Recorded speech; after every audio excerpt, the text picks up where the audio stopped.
I've come to Hartland in North Devon, and this is Hartland Quay, a very rugged spot facing onto the Bristol Channel. In the distance you may see Lundy Island. Today it's not clear enough to see right across to Wales. I'm panning round to the west now, where the Bristol Channel passes the coast of Cornwall and then into the Atlantic Ocean. Well, just half a mile back from the quay is the parish church of Hartland.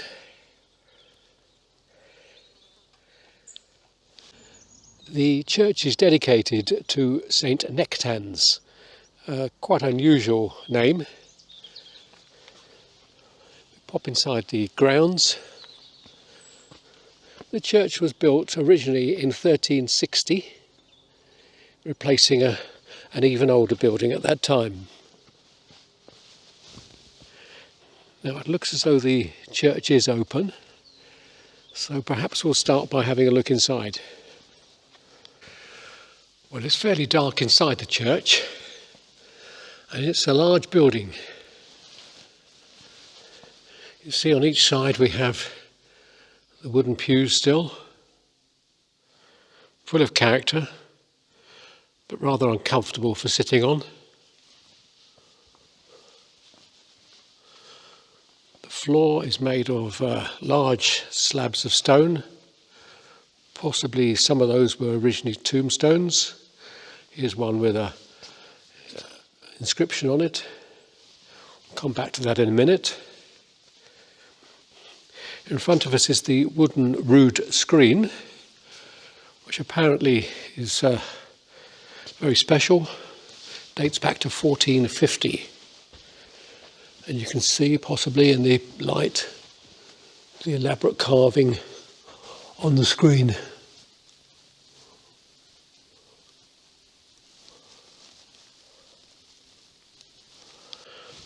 Well, beyond the screen, the floor is made up of a lot of original tombstones, probably laid flat in the church originally. Inscriptions are faded and worn, but this one I see the date of 1734. So we're literally walking on history. That one says 1831. And that one is could be 24, 34. And this one underneath the chair has got a lovely old style script. You can certainly spend time just trying to read these. Over here is one with a brass plaque, coat of arms, set in the centre of the stone. Nice colours coming in from the stained glass window.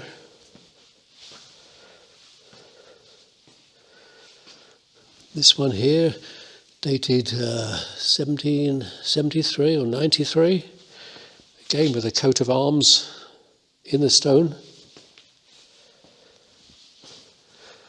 So much to just see on the floor here.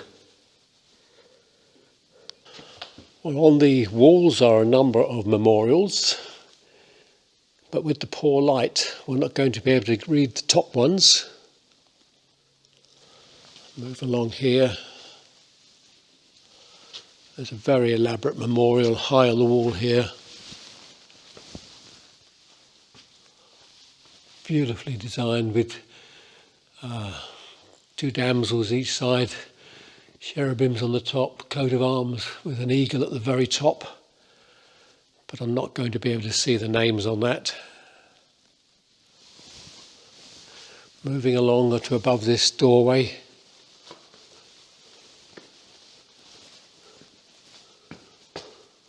And again a coat of arms, but very difficult to make out the inscription without getting some more light. Beneath that is a wonderful old door.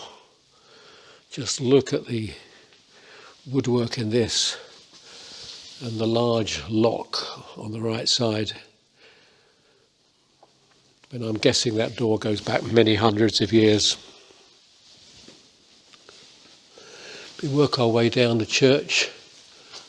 There's another one there. Grace, his wife, the daughter of Thomas Harward. I think the surname at the top is Worth. Past another window. And there's this one in white. Edward Hockin and Anne Hockin. The lower date is 1853. Now, right down at the back of the church, there are other memorials. John Haynes, Esquire, Fanny the widow, James Haynes, and then across to the other side of the church, we've got more memorials on the wall. You can see the pews. Another very elaborate one here. I'm afraid I can't read the surname on that. Coming back along to the door on the side where we came in.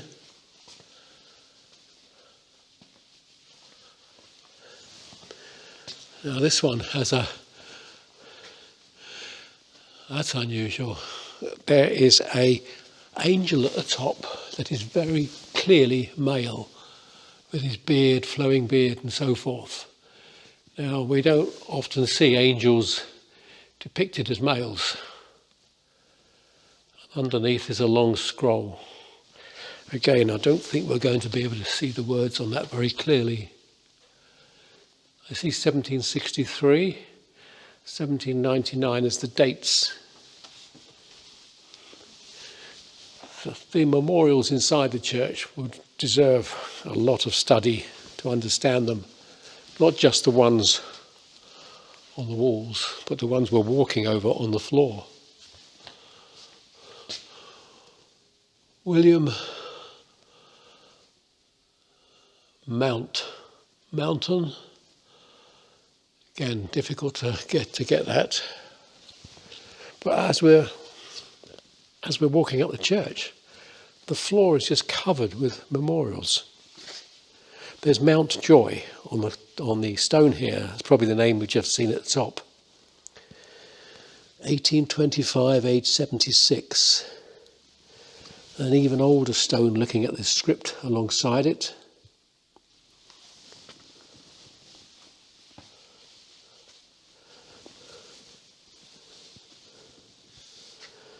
John, son of Richard Berman. And then moving up, we reach the rood screen again.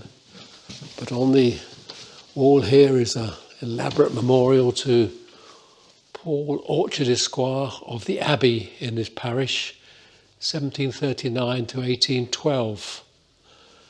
Quite a lot more details about him. And then beneath that, something much older. Here lieth the body of Mary. Well, I'm not being able to read all of that, but the date is down there. Something 55.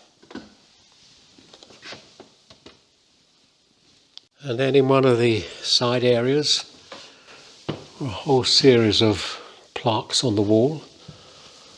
This one has 1610 at the bottom. And here are some stone carvings. Not quite sure what we're seeing here. And look at these pews. Look at the ends of these pews. Unlike the ones in the main part of the church, elaborately carved. Seems to have the initial HP. This one here has an anchor on the end. and move back into the main part of the church.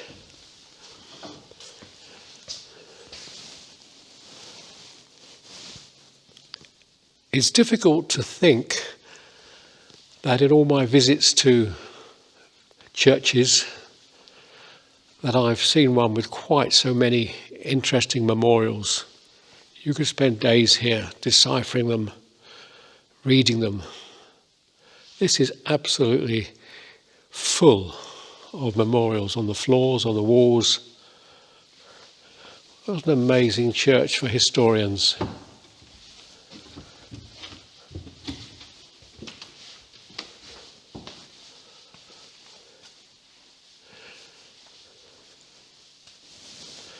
Well, I'm going to go outside and see what we can find outside in the churchyard. Well, right outside the main door are some clearly very old stones. I'm having trouble seeing a date on that one. Westlick, Richard Westlick. Over here is Jane Westlick. But I can see that she died in 1827. Looking at stones here which are 200 years old. And the inscriptions are surviving well. Let's work our way up this bank. Very simple design for the stone. It's just a square piece of stone. No carvings, no shaping. Not seeing the date on that one very clearly.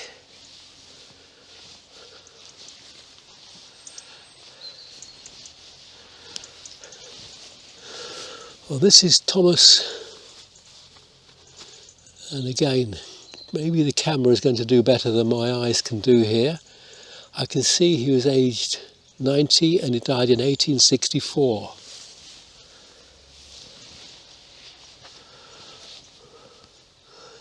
Margaret, the wife of Thomas Score, 1854.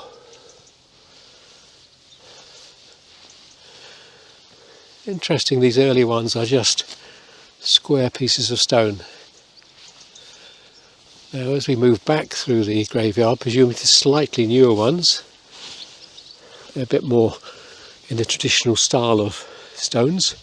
This is Thomas Short, 1899. This one to Bessie, the daughter of John Elizabeth Jeffrey, and she was just 17 years old in 1887. There's quite a lot of stones in this churchyard, and they've kept it nice and easy to reach things. They cut the grass.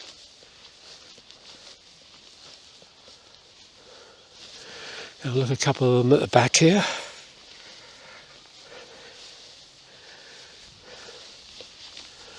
Well, there's a surname of Ching, and James, son of Hugh and Anne Ching, Hugh and Anne Ching, and Hugh Ching. So obviously a surname or family prominent in this area.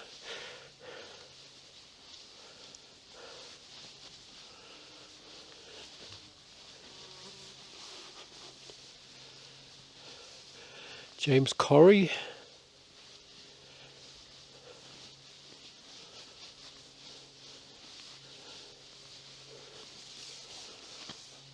A lovely peaceful spot. I mean, people do drive past heading down to the Quay, which is where people tend to go. It's the touristy bit, although not very touristy.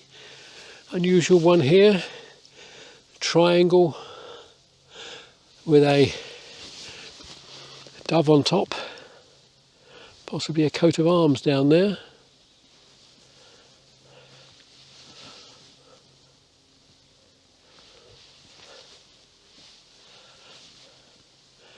Now here's one with a nice carving on the top, and the inscription starts, "The lamp of dear, good, gentle, kind Edith Maud Gregory burneth not on earth since the dawn of the 18th day of May 1940, but I believe it shineth brightly in the paradise of God." Okay. We've got a World War II grave. Squadron leader John Alfred Davis, killed in active service, 1940, age 26.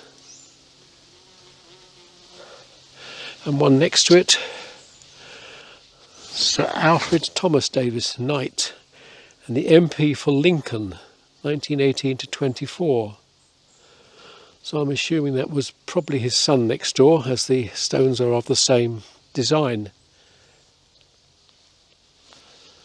Now here we've got a grave where someone has put up very substantial iron railings. Unfortunately, because of that, nobody can get inside to keep the plants under control. And there is a stone behind the railings, but it's completely covered with ivy. Well, I've moved further into the churchyard. I'm moving down the slope. It's quite a steep bit here. Making my way down to this memorial at the end of the path.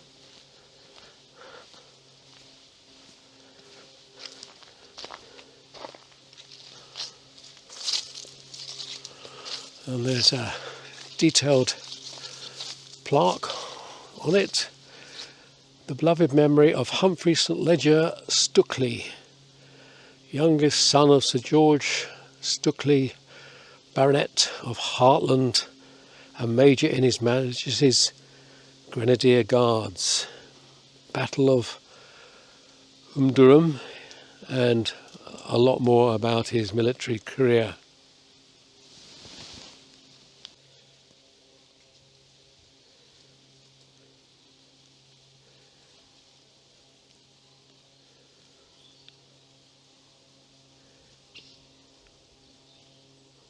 Further along on the lower slopes is this very substantial cross on 3 tiers, and I can see on the base that it belongs to another member of the Stukely family of Hartland. So the Stukleys certainly like to have large memorials. There's another memorial to somebody who gave their life in World War I, Thomas Lawrence Pillman, private in the Devonshire Regiment, 1918, aged 29 years. Well, I've gone to the far end of the graveyard. On these lower slopes here are the modern graves, so the churchyard is still being used. Up into see the church, and then over here a lot more memorials. This is quite a sizable churchyard for a small village of Hartland and Stoke. There's a whole row here of 9 stones, all of the same design. The first 2, the surname is Chope, C-H-O-P-E. Unfortunately, I'm not getting the names off the others, but I imagine this is a family area.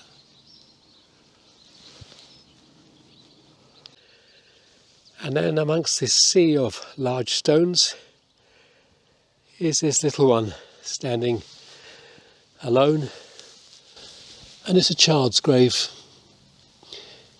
It's Lewis, the beloved son of Richard and Anne Rowe, 1910, 11 months.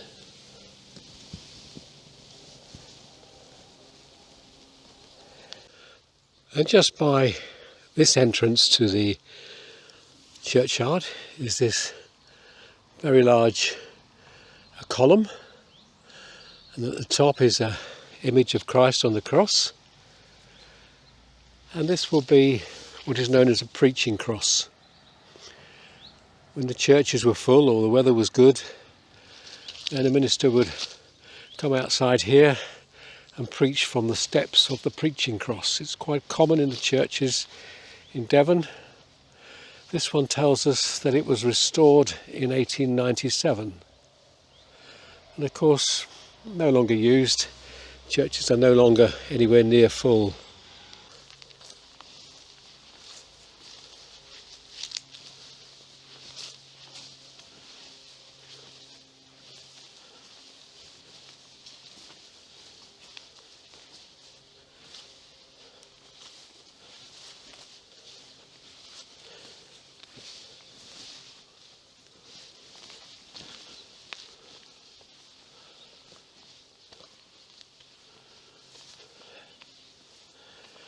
There's a lot to see in this churchyard, and we're fortunate in that the inscriptions are pretty good on most of them.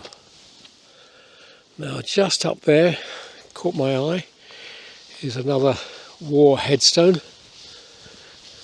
We'll just make our way up through all the others, see who that's to.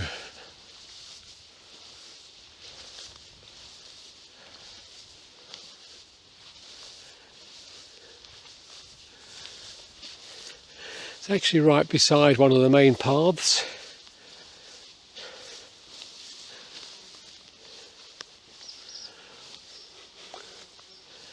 And this is Sapper, A.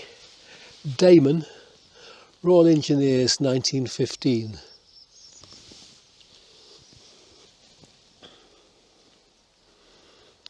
And a little further in, there's this one to Sergeant J. Jenkin, Canadian Forestry Corps, 1918, aged 47. I think that's the first one I've ever seen from the Canadian Forestry Corps. So he gave his life a long way from his home, and one wonders if the family ever got a chance to come and see his memorial. Well, there's a lot to be seen at Hartland. It's certainly worth a trip here to have a look around. The churchyard is full of interesting inscriptions,